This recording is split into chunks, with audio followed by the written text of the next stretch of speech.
Hi viewers, আশা করি সকল ভাই ভালো আছেন। আপনাদের দোয়ায় আলহামদুলিল্লাহ আমি ভালো আছি। আজকে মূলত নিয়েছিলাম ছোট্ট একটা ভিডিও। আমার হাতে দেখতে পাচ্ছেন ছোট্ট একটা ক্যাপাসিটার। এই ক্যাপাসিটারটা খুবই ভালো কাজ করে।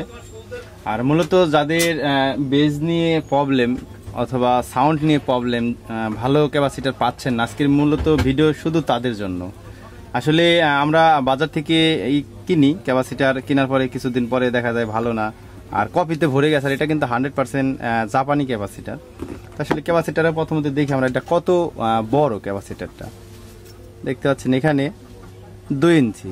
আসলে 2 ইঞ্চি একটা ক্যাপাসিটারের ভিতরে আপনি দেখতে পাচ্ছেন এখানে লেখা আছে 10,000 মাইক্রোফ্যারাড 100 ভোল্ট। আসলে এই ক্যাপাসিটারটা আমি টেস্ট করে দেখেছি, এটাতে যথেষ্ট পরিমাণে ভালো, এটার কোয়ালিটি খুবই ভালো। এই মালটা আমার কিছুদিন আগে ঢুকেছে। আসলে এই যাদের আর কি মনে হবে যে ক্যাপাসিটারটা অরিজিনাল জাপানি না অথবা অন্য কোনো কোম্পানি আপনাদের ভোকাস দিচ্ছে, তো ওই ভাইদের উদ্দেশ্য বলি, আপনারা এই যে এখানে যে নামটা দিয়ে আছে, আশা করি দেখতে পাচ্ছেন, এই নামটা দিয়ে আপনারা গুগলে সার্চ দেবেন। সার্চ দিলে আসলে এটা কোন কোম্পানির মাল আপনি বুঝতে পারবেন। আর মূলত আমাদের কাছে যথেষ্ট পরিমাণ ক্যাপাসিটার আছে। আমাদের কাছে নিপ্পন ভালো মানের ক্যাপাসিটারও রয়েছে। এটা নিয়ে একটা আলাদা ডিটেলস একটা ভিডিও দিব। দুইটা ভিডিও আলাদা আলাদা করলে আপনারা হয়তো বা বুঝতে পারবেন। সরি। তো আজকে এই ক্যাপাসিটারটাতে আমি দেখেছি, এটাতে মানে এর যে ফায়ারিং এর অবস্থা অনেক ভালো, একটা প্রেসারে ফায়ারিং দেয়। আর এটার মধ্যে ভালো মাইক্রোফ্যারাড পাওয়া যাবে ইনশাল্লাহ, এটা আমি একটা বিশ্বাস। যেহেতু ছোট্ট একটা ক্যাপাসিটার, সব ক্যাপাসিটারগুলাই এক।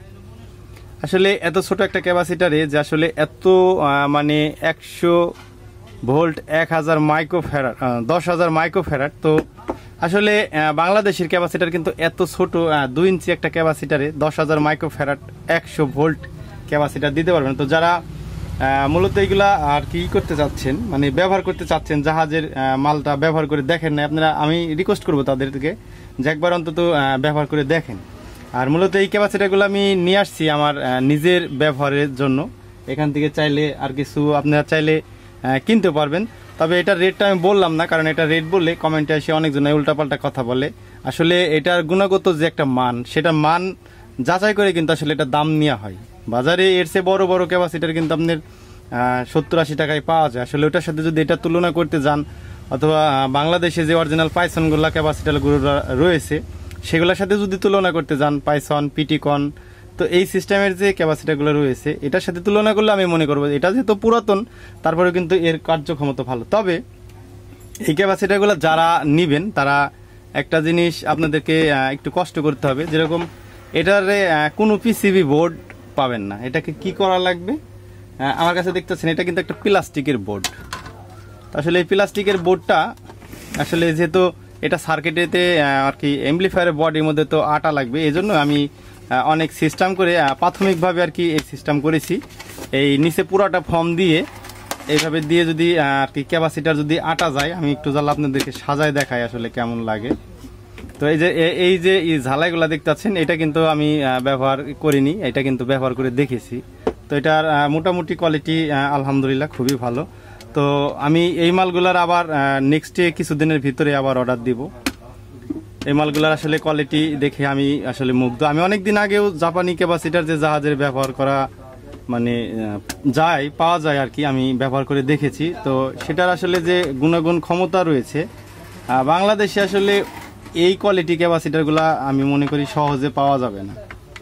এটা খুবই কম, তুলনা যায় খুবই কম পাওয়া যায়।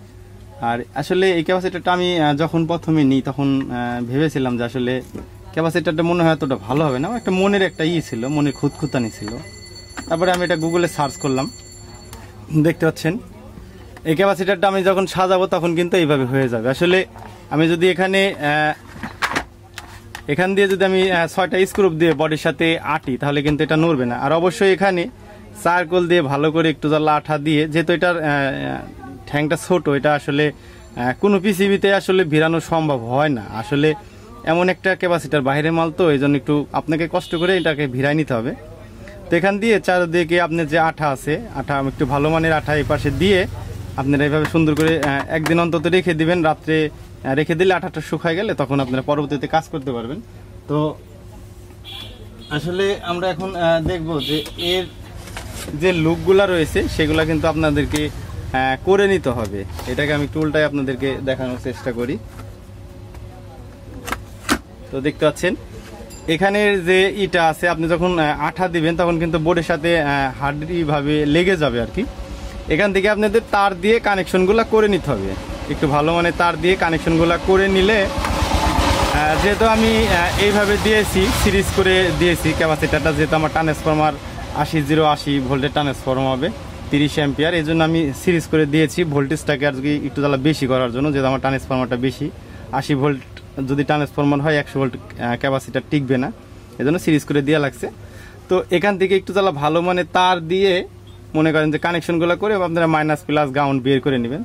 তারপরে যে এক ধরনের একটা ফর্ম পাওয়া যায়, আমাদের ভাষায় আমরা বললাম, দেখবেন যে অনেক খামারে আছে, গরুর খামারে, এটা আর কি পঞ্চ সিস্টেমের, রাবার সিস্টেমের পায়ের নিচে দেয়, ওটা সিস্টেম মতন আপনারা এই যে ম্যাপটা আছে, এই ম্যাপটা মতন আপনারা যদি কেটে নেন, কেটে নিলে কিন্তু আপনাদের ভালো হবে। তার এবার কেটে নেওয়ার পরে এটাকে আপনারা উল্টায়ে এটাকে পঞ্চটার নিচে দিয়ে দিবেন, পঞ্চটার নিচে দিয়ে 6টা নাট দিয়ে এটে দিবেন, মাঝখানে একটা নাট দেওয়ার চেষ্টা করবেন যেন বোর্ডটাকে হার্ডি ভাবে। আর এখানে আটা দিলে তো ক্যাপাসিটার এমনি তো নড়বে না। তো আসলে এটা নিয়ে আমি একটু ঝামেলাই ছিলাম যে আসলে ক্যাপাসিটার এমন একটা আনকেমন, যেরকম দেখেন এই ক্যাপাসিটারটা, এই ক্যাপাসিটার কিন্তু নাট আছে, ডিল দিয়ে ছিদ্র করে সহজেই লাগানো যায়, কিন্তু এটা কিন্তু আপনার নিপ্পন ক্যাপাসিটার, তো এই সিস্টেমের আসলে হয় না। তো আমি যেখান থেকে মালটা নিয়েছি ওখানে যোগাযোগ করলাম, ওনারা বললো যেটা পিসিবি পাওয়া যায় না। আসলে আমরা যদি ক্যাপাসিটারগুলো দেখেন, আমরা যদি ক্যাপাসিটারগুলো যদি এইভাবে তার দিয়ে যদি সাপোজ মনে করেন যে লাইন করি, এবার তার দিয়ে লাইন যদি করি, কেমন একটা খারাপ লাগে। এর নিচে আঠা দিলে থাকলে অনেক সময় আমরা ভাড়ার কাজে মেশিন নিয়ে যাইতে নড়ে যায়, ক্যাপাসিটার খুলে যায়, একটা থেকে আরেকটা ফায়ারিং করে।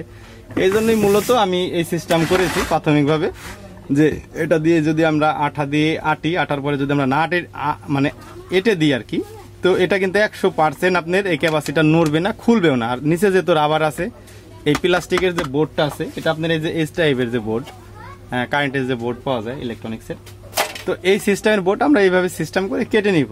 তো আসলে মনের দিকে একটু ভালো লাগতেছে যে আসলে অনেকক্ষণ ভাবার পরে আসলে একটা কাজ করাটা আমি মনে করি সহজ, কিন্তু ওটাকে সিস্টেমটা বের করাটাই কঠিন। তো যাই হোক, ভিডিওর কোনো কথাবার্তাতে যদি ভুল ত্রুটি হয়ে থাকে অবশ্যই ক্ষমার দৃষ্টিতে দেখবেন। আর ভিডিওর কোনো অংশ যদি ভুল মানে বুঝতে ভুল হয় তাহলে অবশ্যই কমেন্টে জানাবেন। ভিডিওটা দেখে যদি কেউ উপকৃত হয়ে থাকেন অবশ্যই চ্যানেলটা সাবস্ক্রাইব করে পাশে থাকবেন। সবাই ভালো থাকবেন, সুস্থ থাকবেন, আল্লাহ হাফেজ।